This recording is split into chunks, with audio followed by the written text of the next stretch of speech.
Creyó que podía humillarme llevando a su amante a nuestra cena, pero yo tenía listo el postre más amargo, el divorcio. Soy Martín Ríos, tengo 34 años y trabajo como paleontólogo en un instituto de investigación de historia natural. Puede sonar aburrido, lo sé, pero la paleontología enseña algo vital: paciencia. Aprendes a excavar la verdad con cuidado, a descubrir lo que se oculta bajo capas de sedimentos y apariencias falsas, a reconstruir un todo a partir de fragmentos. Y, sobre todo, a reconocer que los eventos de extinción casi siempre vienen precedidos por señales sutiles que muchos prefieren ignorar. Conocí a mi esposa, Camila, hace 7 años, en una gala benéfica. Ella era la organizadora del evento. Es una planificadora de lujo, de esas que se encargan de cenas obscenamente caras en las que cada invitado paga miles de dólares para sentirse generoso. Yo estaba allí representando al instituto, incómodo en un smoking alquilado, presentando nuestros hallazgos del período Cretácico ante personas que no podían mostrar menos interés por los dinosaurios. Me estaba ahogando en conversaciones superficiales con ejecutivos farmacéuticos, hasta que ella apareció. El doctor Ríos necesita repasar sus notas para el segmento de la subasta, dijo, sacándome de allí. No había ningún segmento de subasta, claro. Simplemente me vio perdido y decidió rescatarme. Así era Camila, o al menos así creí que era: observadora, atenta, estratégica. Resultó que lo único cierto era lo último. Los cambios comenzaron 8 meses atrás, tan imperceptibles como las microfracturas en un fósil. Una repentina membresía en un gimnasio. Cenas con clientes que terminaban a las 2 de la madrugada. Un interés inesperado en la depilación brasileña justo antes de una supuesta conferencia de trabajo en Miami que, más tarde, descubrí que jamás existió. Su iPad, olvidado en la cocina, seguía recibiendo mensajes mientras ella aseguraba estar en reuniones. Así lo descubrí. Tonto, ¿no? Para alguien que organiza eventos con precisión militar, olvidó lo más básico: que los dispositivos se sincronizan. Un mensaje apareció en la pantalla: no puedo esperar a probarte otra vez esta noche. Dile que estás con Mariana, te necesito toda la noche. Lo que haces con tu lengua me vuelve loco. El remitente estaba guardado como un contacto de trabajo. Me quedé helado. Eran meses de mensajes, cada uno un fósil perfecto de traición. El remitente era Ramiro Ferreira, 38 años, corredor de bienes raíces comerciales. Un hombre con el que ella realmente trabajaba. Pero, al parecer, estaba proveyéndole mucho más que propiedades para eventos. Cualquiera en mi lugar habría explotado. Yo no. Yo estoy acostumbrado a pasar meses retirando cuidadosamente restos enterrados. Así que actué como sé hacerlo, con paciencia y método. Guardé capturas de pantalla, anoté fechas y horas. Contraté a un investigador privado por $3.000. Una inversión impecable. En 2 semanas tenía un dossier que haría envidiar a cualquier agencia gubernamental: recibos de hotel, registros de tarjetas de crédito que ella desconocía, fotos entrando juntos al departamento de él mientras decía estar en clases de spinning. Y entonces encontré la joya. Ramiro estaba casado. Su esposa, Teresa Ferreira, era enfermera pediátrica y trabajaba turnos nocturnos en un hospital infantil. Tenían 2 hijos. La desfachatez era enorme, no solo estaba destruyendo un hogar, sino 2.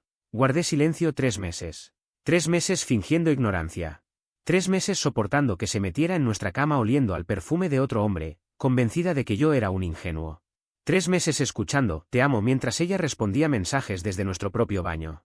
¿Sabes qué es el infierno? Fingir normalidad cuando tu mundo ya se derrumbó. Despedir con un beso a alguien que sabes que va directo a la cama de otro. Pero yo tenía un plan. Nuestro 5º aniversario sería el 15 de octubre. Ella reservó en Morro, un restaurante francés pretencioso del centro donde organizaba eventos con frecuencia. Su terreno, su zona de confort. 2 semanas antes, mi investigador me entregó la pieza final. Ella planeaba llevar a Ramiro esa misma noche al mismo restaurante. 2 reservas distintas, horas ligeramente separadas. Le había dicho que sería excitante tenerlo allí en nuestro aniversario, convencida de que yo no notaría nada. Ahí decidí acelerar todo. Contacté a mi abogado, especializado en divorcios de alto perfil. Harvard Lab, $500 la hora. Una fortuna bien invertida. Movimos los activos de forma legal pero discreta, reunimos pruebas sólidas y redactamos documentos que la dejarían únicamente con lo que la ley establece como mínimo. Después, llamé a Teresa Ferreira. Escuchar cómo se derrumbaba la voz de otra persona en tiempo real, sabiendo que eras el asteroide que causaba su catástrofe, no fue fácil. Pero tenía derecho a saberlo. Me agradeció entre lágrimas, sospechaba, pero nunca tuvo pruebas. Coordinamos nuestros movimientos, ella recibiría su carpeta el mismo día que yo entregara la mía. Y llegó la noche. 15 de octubre, 7 en punto. Vestí mi mejor traje, el reloj que ella me regaló en nuestro primer aniversario, la colonia de la última Navidad. Los detalles importan en la guerra psicológica. Llegué antes, convencí al maitre de cambiar mi mesa por una con visión completa del salón. $200 y un recuerdo de los eventos que ella había organizado allí bastaron. Me miró con complicidad, como alguien acostumbrado a presenciar dramas ajenos. Camila llegó a las 7:15, puntual en su impuntualidad. Llevaba el vestido negro que le compré en París y los pendientes de diamantes de nuestro tercer aniversario. Estaba deslumbrante. Y por un segundo, recordé por qué me enamoré de ella. Pero bastó evocar aquellos mensajes para convertir toda nostalgia en cenizas. «Estás preciosa», le dije al acomodarla en la silla. «Gracias, amor». «Feliz aniversario», respondió, dándome un beso. No me moví. Ya había ensayado demasiado. Pidió su vino favorito, un Burdeos de 2018. Conversamos como si nada, sobre sus próximos eventos, sobre mis investigaciones. Ni un solo gesto la delató. Era buena, debo admitirlo. Y a las 7:45, entró él. Ramiro Ferreira, idéntico a sus fotografías, alto, sonrisa blanqueada artificialmente, y esa arrogancia típica de quien vende propiedades infladas a millonarios aburridos. Él estaba sentado a solo 4 mesas de distancia, en línea recta hacia nosotros.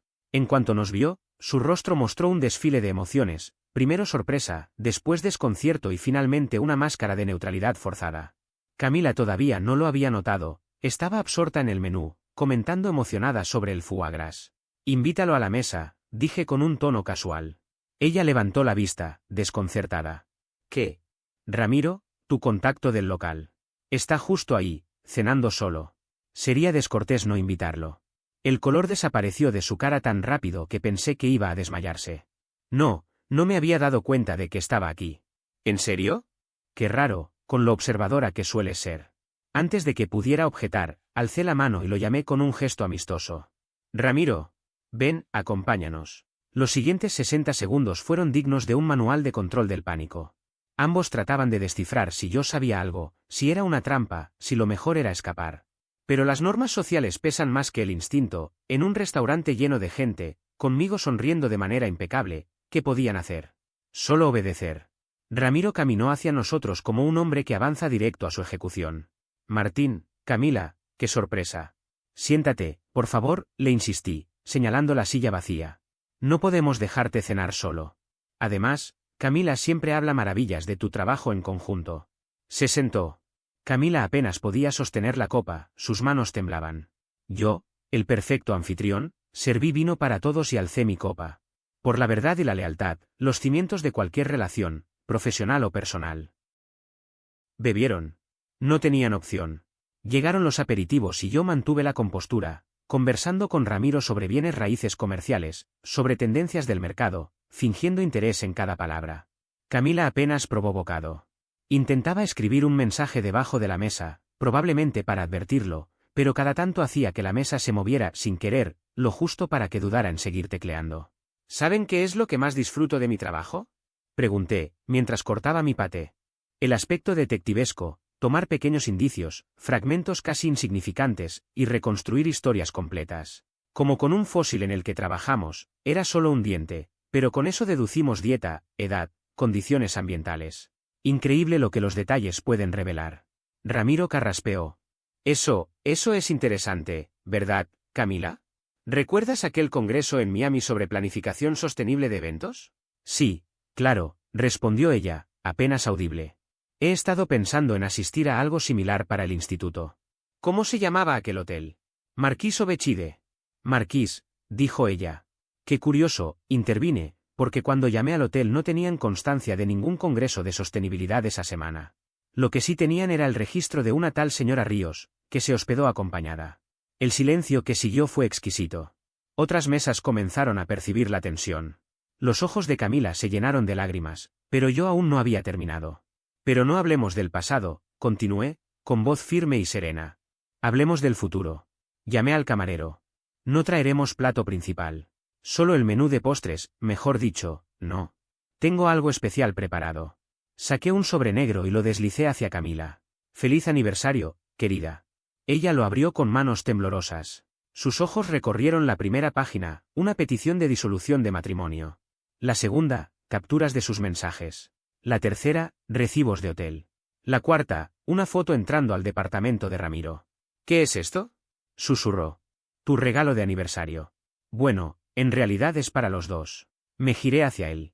Teresa debería estar recibiendo su copia en este momento. La hice entregar en el hospital, no quería que los niños lo vieran primero. Ramiro quedó blanco, como si la sangre lo hubiera abandonado. ¿Contactaste a mi esposa? La contacté, le di las pruebas, incluso el contacto de mi abogado. Te sorprendería saber lo agradecida que estaba. Por lo visto, tus horas extra no eran lo que ella pensaba. El restaurante entero quedó en un silencio absoluto. Cubiertos detenidos a mitad de camino, conversaciones cortadas de golpe, hasta el personal se quedó quieto. Martín, por favor, logró decir Camila. Hablemos de esto en casa. Aquí no es apropiado. Tampoco lo era acostarte con él en nuestra cama mientras yo estaba en la conferencia de Denver. Y sí, también lo sé. La cámara de seguridad del vecino tiene una vista perfecta de la entrada de nuestra casa. Ramiro se levantó de golpe. Hijo de... Siéntate, ordené, con una voz baja que no admitía discusión. Créeme, no quieres empeorar esto. Una denuncia por agresión no te ayudaría en el tema de la custodia. Volvió a sentarse. Esto es lo que va a pasar, proseguí. Camila, firmarás los papeles sin impugnar. Te quedas con el coche, tus cosas personales y $30.000. Nada más.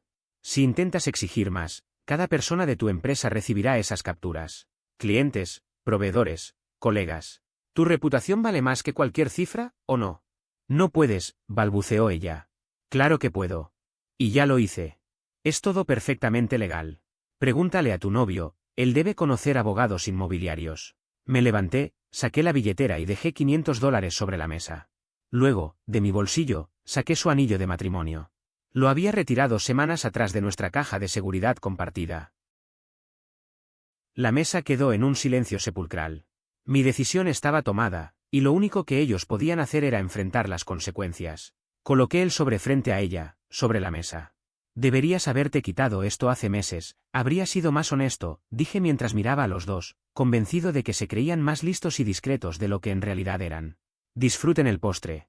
Me levanté con la frente en alto y caminé entre un pasillo de miradas curiosas y murmullos. El valet ya tenía mi coche preparado, lo había avisado con un mensaje 5 minutos antes. Subí, arranqué y me alejé sin mirar atrás. Las extinciones no requieren testigos, solo consecuencias. Actualización. Publiqué esto 3 días después de la publicación original, cuando la respuesta ya era una locura. Mis mensajes privados eran un campo de batalla, unos llamándome tonto sociópata y otros pidiéndome el contacto de mi abogado. Permítanme aclarar dudas y llenar los huecos. A quienes dicen que debí divorciarme en silencio, está claro que nunca los han traicionado. La rabia que provoca una infidelidad no es un arrebato explosivo, sino una furia fría y calculada. Una que te permite sonreír mientras imaginas cómo arde el mundo de la persona que te mintió. Un divorcio discreto les habría permitido seguir con su aventura, manipular la historia y pintarme como el esposo resentido incapaz de lidiar con el éxito de su mujer. No. Ellos necesitaban consecuencias reales. No fue el gimnasio ni las salidas nocturnas, fue una risa. En enero, en uno de los eventos que organizaba Camila, escuché cómo se reía de algo que había dicho Ramiro Ferreira. No era la risa educada y profesional que cualquiera puede usar, sino la auténtica.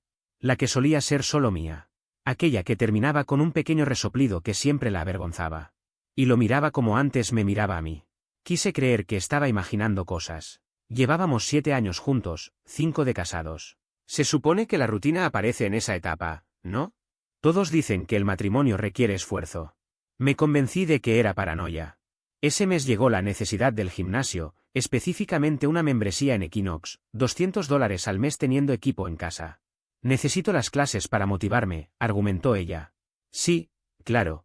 La motivación tenía nombre y apellido, y estaban entrenando su núcleo más de lo necesario.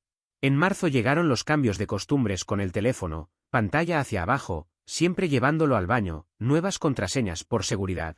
Dejó de usar tanto su iPad, lo dejaba en casa, y ahí cometió su error. Había olvidado que los mensajes se sincronizan en los dispositivos. El 3 de abril, a las 2:47 de la tarde, mientras trabajaba en una propuesta de subvención desde casa, escuché el sonido del iPad en la cocina. El aviso decía, anoche fue increíble, ¿cuándo puedo saborearte otra vez? Sentí esa sacudida de caer en un sueño, pero estaba despierto, y la caída no terminaba. Tomé el iPad. La clave seguía siendo nuestra fecha de aniversario. Poético. Dentro había 3 meses de mensajes, fotos y vídeos que harían sonrojar incluso a las páginas más explícitas de Internet. Pero ser investigador te enseña a no detenerte en la primera evidencia. Pasé 4 horas sentado en la mesa, capturando pantallas y enviándolas a una cuenta de correo nueva que creé solo para esto. Luego fui más allá: correo electrónico, estados de cuenta, facturación digital, servicios de localización que todavía compartía conmigo desde que configuramos Buscar mi iPhone. La imagen era clara: se acostaban desde enero, justo después de aquel evento de la risa. 2 veces por semana, mínimo. Incluso había usado nuestros puntos acumulados para mejorar a Suite en una conferencia de Miami. Puntos de fidelidad que en realidad pagaban la infidelidad. Vomité 2 veces. Después me senté en el piso del baño y empecé a planear. Un colega me recomendó a un investigador privado que había contratado en una situación similar. Un anticipo de $3.000 y 150 la hora, más gastos. Se llamaba Walter, un ex policía con pinta de abuelo común, tan olvidable que resultaba perfecto. ¿Quieres el paquete completo?, me preguntó en nuestra primera reunión. Todo: finanzas, redes sociales, digital. Quiero hasta la marca de los condones que usa. Va a salir caro. No me importa. Cumplió con creces. En 3 semanas me entregó un archivo que podría envidiar el mismísimo FBI. Ramiro Ferreira, casado desde hacía 12 años, padre de 2 niños de 8 y 10, con hipoteca y 3 propiedades de alquiler cargadas hasta el límite. Le prometía a Camila que dejaría a su esposa, la mentira clásica. Pero además tenía otra amante, una representante farmacéutica llamada Carolina. Exacto, mi esposa ni siquiera era la única. Las pruebas eran abrumadoras, pero no bastaba con demostrar la aventura. Necesitaba un as bajo la manga que proviniera del negocio de Camila. Como organizadora de eventos de lujo, manejaba grandes cantidades de efectivo. A los ricos les encanta pagar en efectivo los extras: más champán, flores exclusivas, detalles discretos. Y Camila había estado guardando parte de ese dinero. Pequeñas cantidades, $1.000 por aquí y por allá, pero en 3 años había ocultado casi 40.000 sin declarar. A la agencia tributaria le interesaría mucho. No pensaba usarlo, salvo que tuviera que hacerlo. No soy un monstruo total. Pero saber que lo tenía me dio tranquilidad. Lo más difícil fue aparentar normalidad. Durante esos 3 meses tuvimos relaciones 2 veces, y en ambas tuve que imaginar cualquier cosa para poder reaccionar. Ella notó que estaba distante, culpé al estrés laboral. No insistió. Tal vez temía que hubiera descubierto la verdad. En mayo, empecé terapia individual con la doctora Suárez, especialista en traumas por infidelidad. Cada sesión costaba $250, pero valía cada centavo para no perder la cordura. Estás compartimentando, me dijo. Es un mecanismo de supervivencia, pero no es sostenible. No tiene que serlo, respondí. Solo tiene que durarme hasta octubre. ¿Y por qué octubre? Porque era nuestro aniversario. Yo ya tenía decidido el final. Cuando se lo mencioné, ella arqueó una ceja y dijo: eso suena calculado. Y lo era. Cada paso estaba pensado, porque era la única manera de mantener el control. Ella tenía razón en algo: la situación era insostenible. Para septiembre apenas dormía, sobrevivía a base de café y rabia. Había bajado más de 6 kilos. Camila se dio cuenta y me sugirió que fuera al médico. El tono preocupado en su voz casi me hizo derrumbarme. Casi. La última pieza encajó a finales de septiembre. Walter me llamó con una novedad interesante. Tu esposa y el amante tienen reservación para cenar. ¿Dónde? El 15 de octubre, 8 de la noche. Y adivina, el mismo restaurante donde celebrarás tu aniversario. ¿Estás bromeando? No. Parece que quiere tenerlo todo, el pastel y comérselo también. Tu reservación es a las 7, ¿verdad? Sí. ¿Quieres que siga investigando? No. Ya tengo lo suficiente. Al día siguiente me reuní con mi abogado. Revisamos cada prueba, nos aseguramos de que todo fuera admisible, cada movimiento financiero registrado de manera legal. Me preguntó si estaba seguro de querer hacerlo públicamente. No dudé en responder. Por supuesto. Va a ser brutal. Ese es el punto. La llamada más difícil fue a Teresa Ferreira. Había ensayado ese momento muchas veces, pero ¿cómo decirle a alguien que toda su vida era una mentira? Señora Ferreira, mi nombre es Martín Ríos. Necesito hablar con usted sobre su esposo. ¿Le pasó algo? ¿Tuvo un accidente? No, nada de eso. Pero necesitamos hablar en privado. La conversación duró 1 hora. Pasó de llorar a quedarse en silencio, después se enojó, volvió a llorar, me pidió pruebas. Se las envié mientras hablábamos. El sonido que hizo al abrir la primera foto jamás lo olvidaré, fue como si se le escapara todo el aire de golpe. ¿Desde cuándo? Preguntó al fin. Desde enero, con mi esposa. Y puede que haya más. Le envié también la información sobre Carolina. Más silencio. Luego me preguntó. ¿Qué vas a hacer? Presentar la demanda de divorcio. El 15 de octubre. En público. Bien. Se lo merece. Los dos. Coordinamos los tiempos. Ella haría que Ramiro fuera notificado esa misma noche en el hospital. Los niños estarían con su madre, no presenciarían nada. Antes de colgar, me dijo. Gracias por decirme la verdad. La mayoría no lo habría hecho. Usted también merecía saberlo, contesté. La mañana del 15 de octubre me desperté con una calma extraña, como el ojo de un huracán. Camila me besó antes de salir, me dijo que nos veríamos en la cena y que me amaba. Yo se lo devolví, disfrutando de la ironía.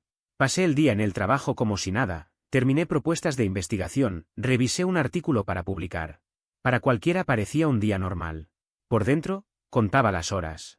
A las 5 fui a casa, me duché, me vestí con cuidado, me puse el perfume que ella me había regalado y el reloj que me obsequió en otro aniversario.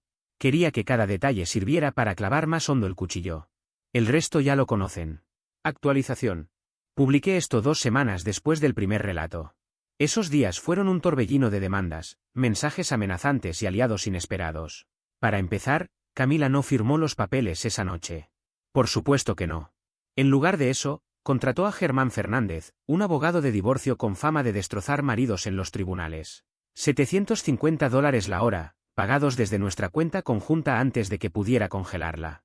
Mi abogado lo había previsto. Ella va a ir con todo. Va a alegar abuso emocional, va a decir que la tendiste una trampa, va a pintarte como un hombre controlador y vengativo. Que lo intente, respondí. La primera ofensiva llegó 3 días después de la cena, una carta formal exigiendo el 50% de todos los bienes, incluidos mis cuentas de retiro, además de manutención con el argumento de que sacrificó su carrera por nuestro matrimonio. Ridículo, considerando que la mayoría de los años ella ganaba más que yo. La respuesta de mi abogado fue magistral, 12 páginas de pruebas documentadas, 147 capturas de mensajes explícitos, 23 recibos de hoteles, 14 cargos en tiendas de lencería, con fechas que demostraban que esas prendas no eran para mí. Vídeos de seguridad del vecino mostrando el coche de Ramiro en nuestra entrada en 6 ocasiones durante mis viajes, un informe completo del detective privado con fotos y un análisis contable forense de sus ingresos no declarados. Pero lo más explosivo fue otra cosa. ¿Recuerdan que mencioné que Camila desviaba dinero de algunos eventos? Pues uno de ellos fue una gala benéfica para la campaña de reelección del alcalde. Y el despacho del alcalde no tomó nada bien enterarse de que la organizadora se había quedado con parte de las donaciones. Yo no la delaté, no soy tan vengativo, pero alguien lo hizo. Tal vez un proveedor que se enteró del incidente en el restaurante, o un competidor que olió sangre. Sea como sea, Camila pasó a estar bajo investigación por fraude y evasión fiscal. En menos de 24 horas, el abogado Fernández llamó al mío. Su cliente está jugando sucio. Mi cliente solo protege sus bienes de alguien que ya demostró ser poco confiable con el dinero, contestó el mío. Y si nos citan, estamos obligados a entregar toda la documentación de sus irregularidades financieras. El mensaje era claro, si ella quería pelear, íbamos a sepultarla con sus propios delitos. Mientras tanto, el mundo de Ramiro se desplomaba de forma espectacular. Teresa no se conformó con entregarle los papeles de divorcio. Fue mucho más allá. Además de eso, recopiló toda la evidencia y la envió directamente a la empresa donde él trabajaba. En esos documentos quedaba claro cómo había estado usando recursos corporativos para sostener un romance, el departamento que la compañía le había facilitado, las tarjetas corporativas, hasta los viajes de negocios que en realidad eran escapadas con su amante. Era imposible de ocultar. Y como cualquier contrato laboral lo especifica, ese tipo de conductas representan una violación directa de las políticas internas. No tardaron en suspenderlo de inmediato y abrirle una investigación formal. Sin embargo, Teresa no tenía la menor intención de quedarse de brazos cruzados esperando el proceso corporativo. Ella decidió aplicar una estrategia de tierra arrasada. Lo publicó todo en Facebook, sin filtros ni medias tintas, y para que no hubiera dudas, etiquetó a su familia, a sus colegas, a sus clientes más importantes. En cuestión de horas, la publicación había recorrido todo el círculo inmobiliario de la ciudad, un entorno pequeño, cerrado y conocido por el chisme constante. En menos de una semana, 3 clientes clave le retiraron sus contratos, dejando a Ramiro Ferreira en una situación financiera crítica. Sus propiedades de alquiler estaban todas apalancadas unas contra otras, y sin ingresos estables de comisiones se le hizo imposible cubrir los pagos. El derrumbe había comenzado. Por si fuera poco, en ese momento apareció Carolina, la representante farmacéutica que también estaba involucrada con él. Decidió demandarlo por daño emocional intencional. Alegaba que Ramiro le había prometido dejar a su esposa para estar con ella, y que jamás le mencionó a Camila, la otra mujer en esta historia. Su abogada se puso en contacto con el mío para coordinar acciones legales conjuntas, pero yo me negué. Tenía claro que mi guerra no era con el resto de ese elenco secundario de un drama absurdo, sino únicamente con Camila. Al 10º día de toda esta tormenta, la posición de Camila era insostenible. La investigación del IRS había congelado todos sus bienes. Su firma de eventos la suspendió de manera indefinida, esperando el desenlace legal. 3 de sus clientes más importantes cancelaron de inmediato sus contratos, temiendo por su reputación si seguían vinculados a ella. Incluso la oficina del alcalde, que solía trabajar con Camila, hizo un comunicado público para distanciarse. La caída era inevitable. Y fue ahí cuando intentó jugar su última carta, la manipulación emocional. Se presentó en mi oficina sin previo aviso.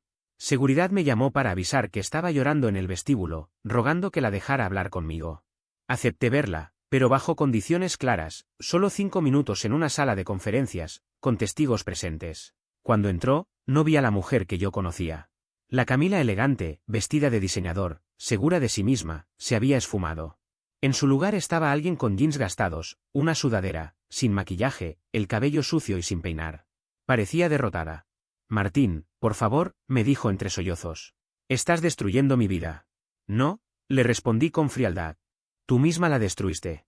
Yo solo estoy mostrando lo que hiciste. Cometí un error, insistió.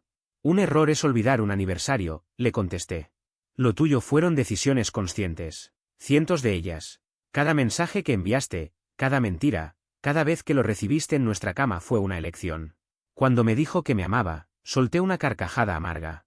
¿Amor? Ella había llevado a su amante a nuestra cena de aniversario, lo había metido en nuestra propia cama y hasta usó nuestro dinero para comprarle regalos íntimos. Eso no era amor, era egoísmo, frialdad y sociopatía. ¿Qué quieres que haga?, preguntó, cada vez más desesperada. Lo mismo que pedí desde el principio, firma los papeles. Toma los $30.000 y desaparece. Si insistes en seguir luchando, terminarás perdiendo todo. Eso no me alcanza para empezar de nuevo, dijo con voz quebrada. Entonces debiste haberlo pensado antes de iniciar todo esto, le respondí, implacable. Probó con todo, lágrimas, gritos, hasta intentó usar la seducción. Llegó a tocarme el brazo, inclinándose hacia mí, como si pudiera derribar en segundos las murallas que yo había levantado durante 3 meses de dolor y reflexión. Nada funcionó. Yo ya no era el mismo.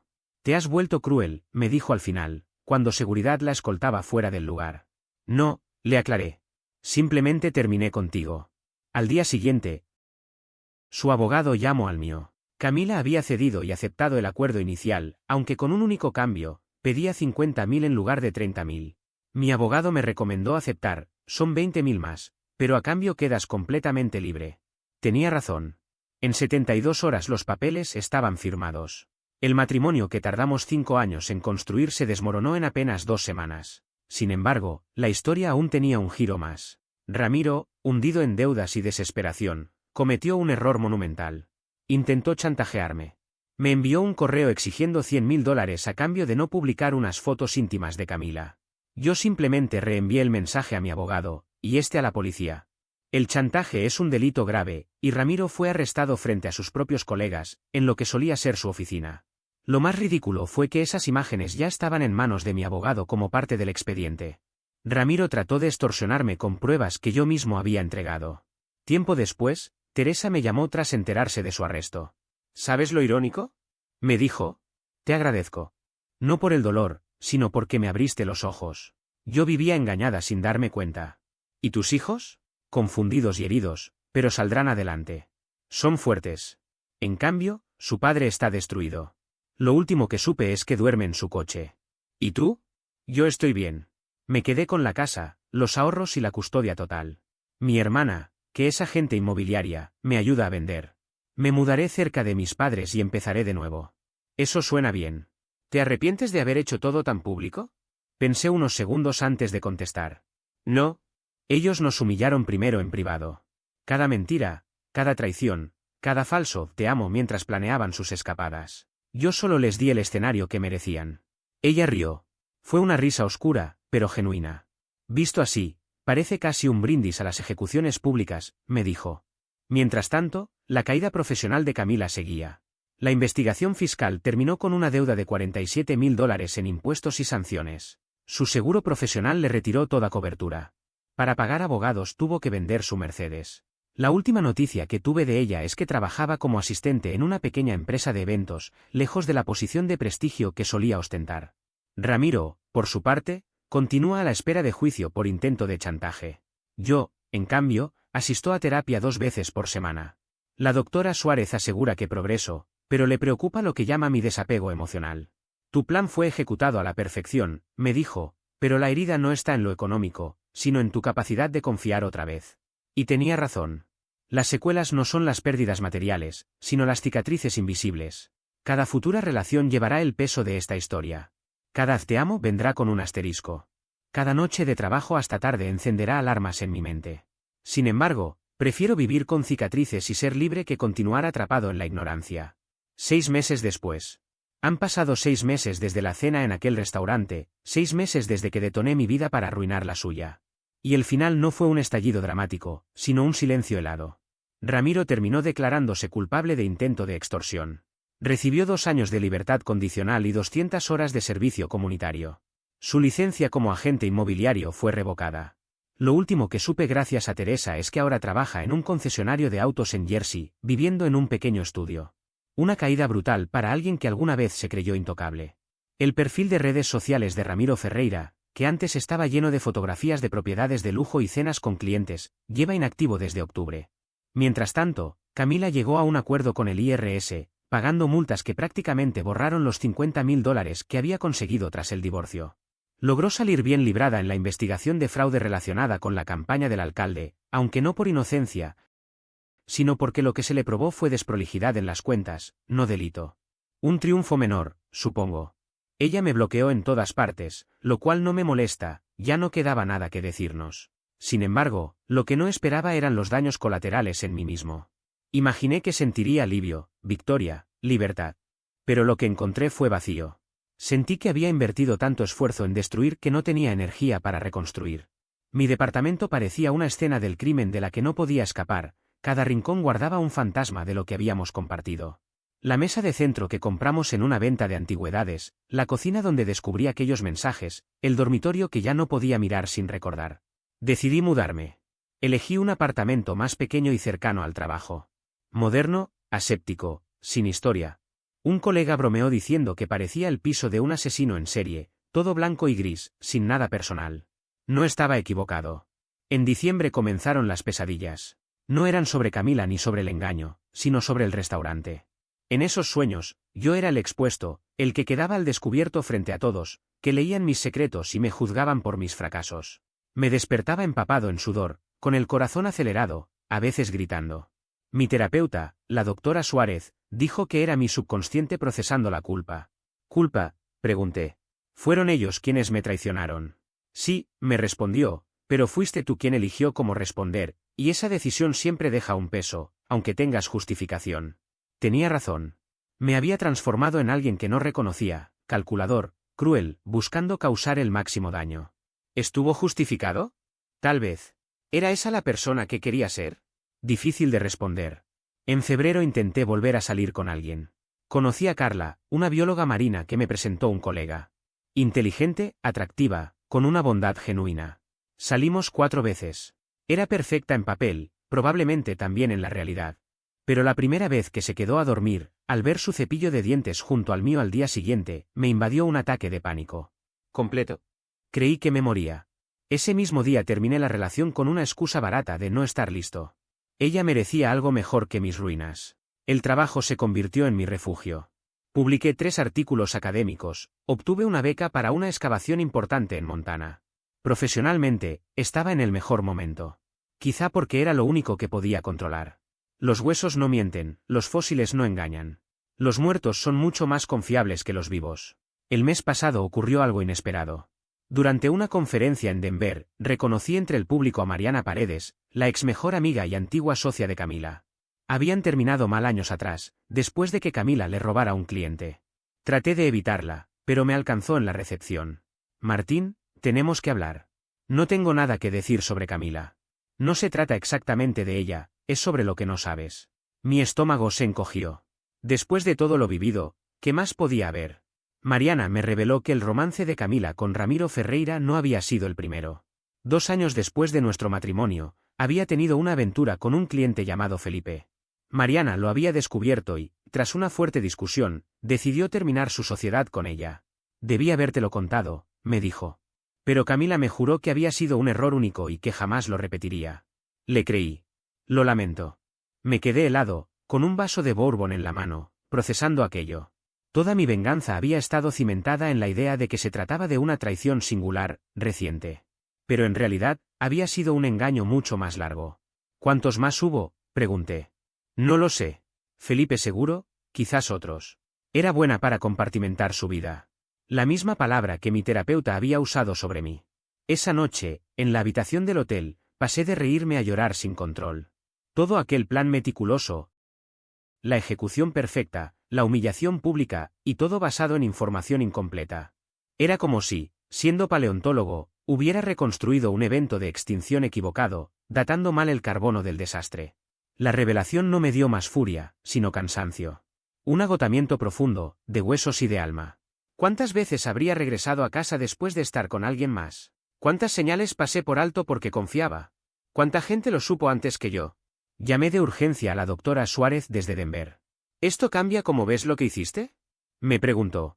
Hace que se sienta más justificado y, al mismo tiempo, más inútil. Como si hubiera operado para quitar un tumor que ya había hecho metástasis. Ella me recordó que no podía haberlo sabido todo. Y tenía razón. Podría contratar otro investigador privado, desenterrar cada transgresión. Pero ¿qué ganaría? Ella ya no estaba. Ahí algo cambió. El enojo que me acompañó durante 8 meses empezó a diluirse. No era perdón, nunca lo sería, sino agotamiento. Estaba cansado de cargarla conmigo, cansado de definirme a través de su traición.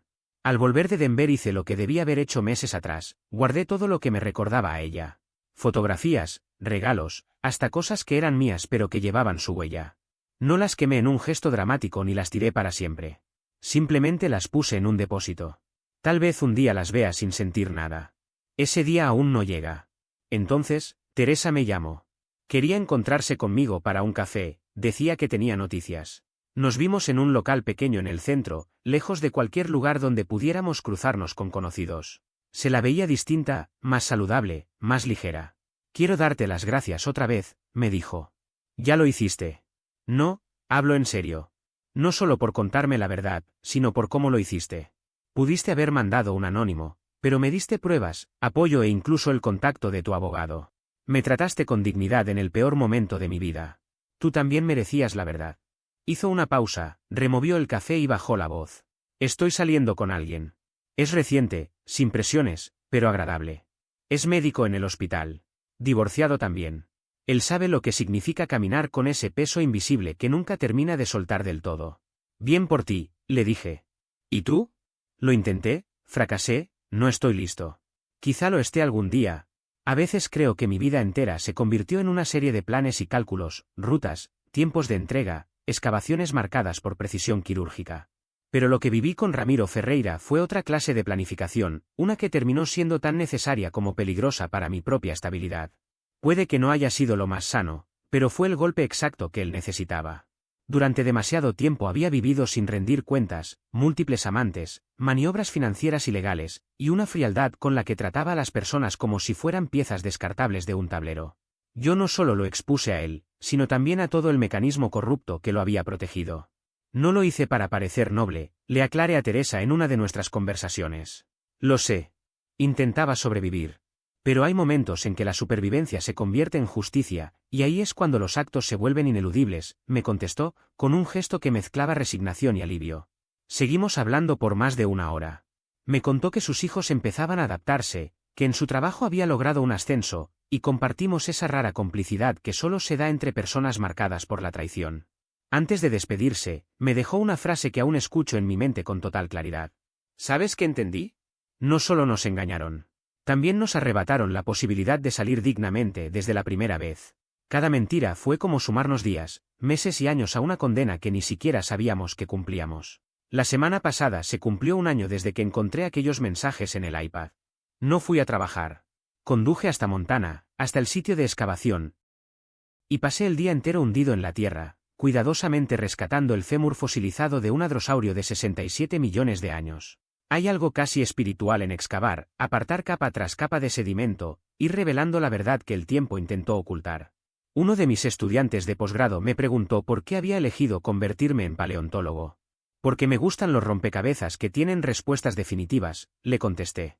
Le mostré el hueso y le expliqué. Este fósil tiene 67 millones de años o no los tiene. ¿Fue parte de un hadrosaurio o no? Aquí no caben interpretaciones, ni traiciones, ni manipulación psicológica. Solo hechos. Él me miró en silencio y después comentó. Debe ser una vida muy solitaria. La soledad no existe, le respondí, lo que existe es la forma equivocada de verla. La diferencia entre soledad y serenidad está en la perspectiva. Y aunque lo dije con convicción, en el fondo sabía que había una herida que no terminaba de cerrar. No sé si volveré a confiar plenamente en alguien. La cicatriz que dejó la traición es gruesa, áspera, imposible de ignorar. Quizás sea permanente. Pero también he empezado a aceptar que está bien vivir con esa marca. La confianza no es absoluta, es un espectro. Confío en mis colegas para trabajar, en mis amigos para compartir momentos, y tal vez algún día confíe en alguien lo suficiente como para dar más. O quizá no, y ambas opciones me parecen ahora igual de válidas. Cuando me preguntan si me arrepiento de haber optado por la humillación pública, por la destrucción calculada, por lo que muchos llaman la opción nuclear, mi respuesta varía según el día. Hay mañanas en las que pienso que hubiera sido mejor irme en silencio, mantener la compostura, demostrar que tenía la capacidad de no ensuciarme las manos. Pero otras veces recuerdo el instante exacto en que vi cómo se desmoronaban sus rostros, y entonces me invade una sensación de justicia tan profunda que no siento remordimiento alguno. En la mayoría de los días, lo asumo como lo que fue, un acontecimiento inevitable, como aquel asteroide que acabó con los dinosaurios. Devastador, sí, transformador, también, pero al final, solo un evento más en una larga lista de extinciones. Camila intentó contactarme una sola vez, a través de un conocido en común. Quería disculparse, explicarse, cerrar el ciclo. Yo rechacé la propuesta. Hay historias que no necesitan epílogo, heridas que no deben abrirse solo para que el otro pueda dormir tranquilo. El amigo insistió. ¿De verdad no quieres saber por qué lo hizo? No, le respondí sin dudar. El por qué no cambia el qué. Si algo aprendí de todo esto es que la venganza, incluso cuando se ejecuta de manera impecable, no cura nada. Es como una quimioterapia contra la traición, puede eliminar el cáncer, pero también casi termina contigo. El daño colateral es enorme, profundo y a veces irreversible. No puedo decir que lo lamento del todo, porque hubo una satisfacción cruda, primitiva, al verlos enfrentar sus consecuencias. Pero tampoco puedo fingir que eso me reconstruyó. Soy distinto ahora. Más duro en algunos aspectos, más frágil en otros. Detecto las mentiras con una rapidez sorprendente, pero confío mucho más lento. Duermo solo sin sentirme solo, pero imaginar compartir una cama me provoca ansiedad. Me he vuelto experto en terminar capítulos, pero torpe en abrir nuevos. Mi terapeuta, la doctora Suárez, insiste en que he progresado. Pasamos de 2 sesiones semanales a 1. Las pesadillas son menos frecuentes. A veces logro atravesar días enteros sin pensar en lo ocurrido. Y aunque parezca poco, en este contexto es un logro monumental. No quiero olvidar mencionar algo más. Alguien me escribió por mensaje directo preguntándome si alguna vez llegué a saber cuántas personas sabían de la infidelidad antes que yo. La respuesta es al menos 12. 12 individuos que los vieron juntos, que conocían la verdad y prefirieron callar. No los culpo, no era su responsabilidad. Pero sí me transformó la manera de ver las relaciones sociales. Todos caminamos con los secretos de otros a cuestas y cada día decidimos si contarlos o protegerlos. El silencio de los demás puede ser tan destructivo como las mentiras de quien amas. A quienes estén atravesando algo similar, no me atrevo a decirles qué camino tomar. La opción nuclear y el silencio absoluto conducen al mismo destino, quedarse solo, empezar de cero, irreversiblemente cambiado. La diferencia está en la cantidad de escombros que dejas tras de ti. Piensa bien antes de decidir, o al menos hazlo con plena conciencia. La explosión dura un instante, el eco de sus consecuencias, mucho más. Los que han pasado por esto saben perfectamente de lo que hablo. Conocen el peso invisible de cargar con la traición de otro, el agotamiento de vivir en alerta, el precio altísimo de reconstruirse desde cenizas. Somos un club que nadie quiere integrar, pero que se reconoce enseguida. Nos identificamos en la manera cuidadosa de elegir las palabras, en los muros invisibles que levantamos, en las distancias que mantenemos con el resto. Y a ti, Camila, si algún día lees esto, quiero que lo sepas, no te perdono. Tampoco te odio ya. Simplemente te convertiste en alguien que conocí y luego en la persona contra la que tuve que aprender a sobrevivir. El opuesto del amor no es el odio, es la arqueología. Hoy no eres más que huesos enterrados en el sedimento, un fósil de otra era geológica, un registro petrificado de lo que alguna vez fui. Yo pensaba que esta historia terminaría con un triunfo o con una tragedia. En realidad, terminó en un martes cualquiera, yo, en mi apartamento, escribiendo estas líneas con un vaso de whisky a un lado y aún con tierra de Montana bajo las uñas. No hubo música épica, ni créditos rodando. Solo el zumbido del aire acondicionado y el ruido distante de la vida, que continúa para los demás. ¿Y sabes qué? Estoy conforme con eso. No feliz, no completamente sano, pero en paz. Y después de todo lo vivido, estar en paz ya es un tipo de victoria. El matrimonio se acabó. La venganza se cumplió. La sanación sigue en marcha. Algunas cosas permanecen extintas para siempre. Edición final, a todos los que compartieron sus propias historias conmigo, gracias. Sus palabras me recordaron que la traición es universal, pero que la forma de sobrevivirla es profundamente personal. Cada quien excava su pasado a su manera, algunos con dinamita, otros con pinceles delicados. Ambos caminos revelan la verdad. Ambos dejan cicatrices. Y para quien me preguntó si volvería a hacerlo todo igual, solo puedo decir, pregúntame dentro de un año. La respuesta, tal vez, nos sorprenda a ambos.